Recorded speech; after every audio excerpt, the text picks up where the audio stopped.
की जनता ने स्मृति ईरानी को हरा दिया। साहब केएल शर्मा ने, किशोरी लाल शर्मा ने स्मृति ईरानी को हरा दिया। स्मृति ईरानी ने अमेठी के लिए क्या नहीं किया। सिलेंडर लेकर घूमी, 13 रुपए किलो चीनी दिया, महिलाओं पर अत्याचार होता था तो संसद भवन में सबसे ज्यादा बोलती थी, प्रधानमंत्री नरेंद्र मोदी जी से सवाल पूछती थी, मीडिया के बंधुओं को 24 घंटा इंटरव्यू दिया करती थी। अरे भाई आग क्यों मार रहे हो, ये संसद भवन थोड़ी है, मुद्दों पर बात करते हैं। पहले इनका आंख देख रहे हैं ना, इस शहजादे लोग हैं, ये कैमरा चलाते हुए भी आंख मारने का काम करते हैं। मैं आपको साहब बता दूं, स्मृति ईरानी जी ने अमेठी को इतना चंगा कर दिया, इतना चंगा कर दिया। मैं बार बार बोल रहा हूं भाई, कैमरे को मत हिलाइए। कैमरे वाले का नाम राहुल तो नहीं है साहब? उन तमाम सवालों का आज जवाब दूंगा। मैं बार बार कहता था कि स्मृति ईरानी जी बेहिसाब हसरतें न पालिए, जो मिल गया है आप उसे ही संभालिए। क्या कहा करती थी, याद है कुछ? राहुल गांधी मारे डर के रायबरेली भाग गए। अरे भाई वो रायबरेली भी जीत गए, और आपका पड़ोसी, आपके पड़ोस में रायबरेली, इधर अमेठी, और अमेठी में भी जीत गए। राहुल गांधी ने साफ स्पष्ट कहा था, कांग्रेस ने स्पष्ट कहा था कि इस बार स्मृति ईरानी को राहुल गांधी का कांग्रेस का कार्यकर्ता हरा देगा। एक चीज जानते हैं भैया, पहले चुट्टी लड़े रहा, मतलब पहली बार लड़े थे केएल शर्मा सांसदी का चुनाव, और स्मृति ईरानी को इतना दूर कर दिया, इतना दूर कर दिया, इतना दूर कर दिया, इतना दूर कर दिया कि अब वो ढूंढने से नहीं मिलेगी। स्मृति ईरानी जी आप बताइए, आपने अमेठी के लिए किया क्या है? आप अमेठी से भी मुझको देख रहे होंगे, और मैंने अमेठी में साहब कवरेज किया था, आपने हमारी बहुत वीडियो देखी होगी, लेकिन वहां पे साहब सड़कें नहीं थी, वहां पे साहब 13 रुपए किलो चीनी नहीं थी। स्मृति ईरानी जी क्या कहा करता, कोई पत्रकार उनसे जाके पूछता था ना स्मृति ईरानी जी 13 रुपए किलो चीनी, तो आपको साहब याद होगा स्मृति ईरानी जी कहती थी हम तुम्हारे साहब से बात करेंगे। साहब जब हम साहब से बात करते हैं तो साहब कहते हैं मैंने इस्तीफा दे दिया। साहब मोदी जी ने भी इस्तीफा दे दिया, राष्ट्रपति महामहिम को अपना इस्तीफा सौंप दिया है। अब साहब क्या होगा? क्या वाकई में प्रधानमंत्री नरेंद्र मोदी जी हार मान चुके हैं?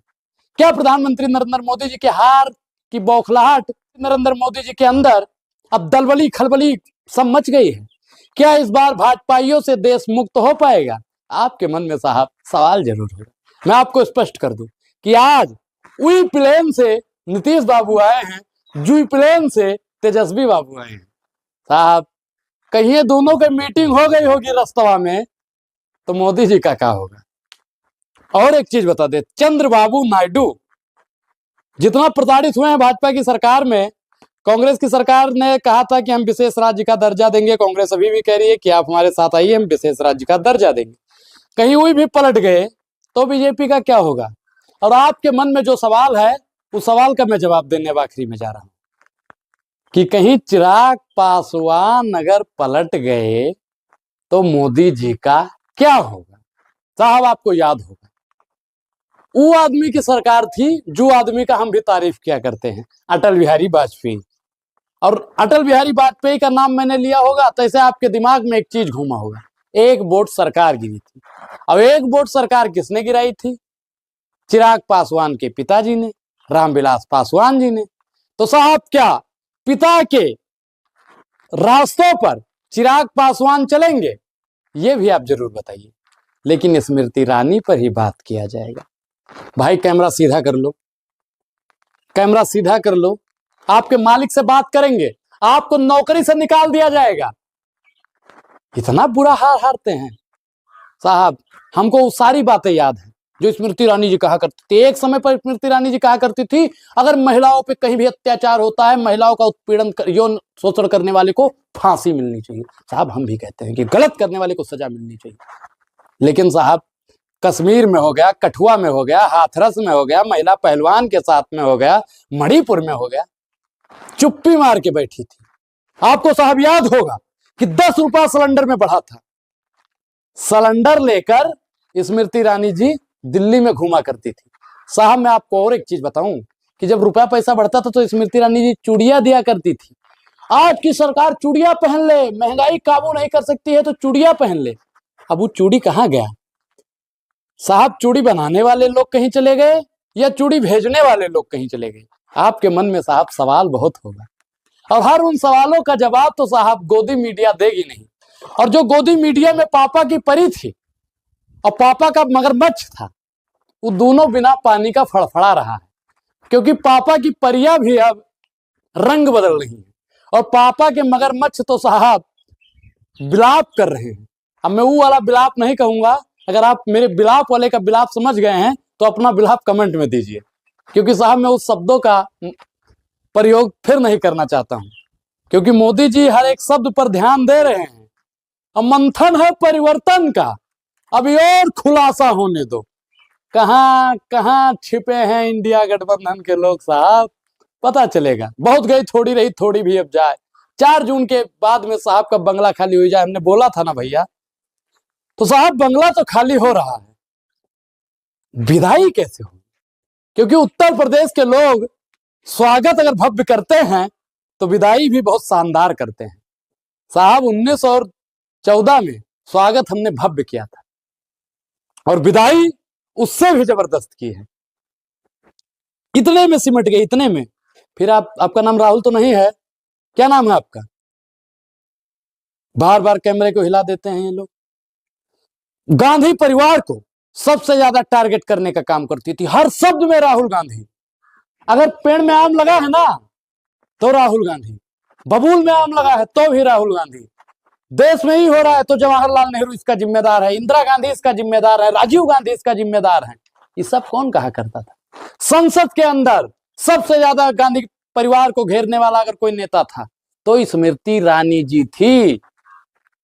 लेकिन क्या हो गया साहब, मोदी जी के समर्थन में साहब बड़का बड़का कसीदा, हद हो गई साहब। और अब क्या होगा? अपनी तो जैसे तैसे, लेकिन आपका क्या होगा जनाबे अली, आपका क्या होगा? ये भी साहब जानना बहुत जरूरी है। इस बार देश की जनता ने और उत्तर प्रदेश की जनता को मैं थैंक यू कहना चाहता हूं, धन्यवाद कहना चाहता हूं। मैं सोच रहा था 4 जून के बाद में क्या होगा, लेकिन साहब वही होता है जो ऊपर वाले ने लिख रखा है। क्योंकि रामचरितमानस में भी लिखा है कि वही है वही जो राम रज राखा, और जो जस कीन तो तस फल चाखा। तो भाजपा ने जो जो कृत्य किए, महंगाई पर बोले नहीं, बेरोजगारी पर बोले नहीं, भुखमरी पर बोले नहीं, भ्रष्टाचार पर बोले नहीं, महिला सशक्तिकरण पर बोले नहीं, बेरोजगारी और हमारे देश की अर्थव्यवस्था बिल्कुल डगमगा गई, इस पर बोले नहीं। तो भगवान ने कहा कि अब तो कुछ किया जाए। खेला हो गया साहब, स्मृति ईरानी जी भी हार गई। मुझे बहुत दुख हो रहा है साहब, मुझे बहुत दुख हो रहा है। अब क्या होगा स्मृति ईरानी? हमको नहीं मालूम था साहब कि स्मृति ईरानी जी हार जाएंगी, नहीं तो हम नहीं जाते अमेठी, हम नहीं जाते अमेठी, हम गलत किए जाके। हमको नहीं मालूम था कि आप स्मृति ईरानी जी हार जाएंगी। हम बहुत सहानुभूति है आपके प्रति, आप बहुत कट्टावर नेता थी, हर बात में राहुल गांधी को घेरती थी, सदन के अंदर सबसे ज्यादा राहुल गांधी को आप ही घेरती थी। अब कौन राहुल गांधी को घेरेगा? कौन विपक्ष से सवाल पूछेगा? लोग सत्ता पक्ष से सवाल पूछते हैं, लेकिन हमारी स्मृति ईरानी जी राहुल गांधी से सवाल पूछती थी। हमारी स्मृति ईरानी जी नेहरू से सवाल पूछती थी। हमारी स्मृति ईरानी जी इंदिरा गांधी पर सवाल करती थी, और हमारी स्मृति ईरानी जी राजीव गांधी पर भी सवाल पूछती थी। हमारी स्मृति ईरानी जी मनमोहन सिंह से भी सवाल पूछती थी। लेकिन जनता ने साहब 13 रुपए किलो चीनी खाकर गलत किया। 13 रुपए किलो का चीनी का जवाब बोर्ड से दिया।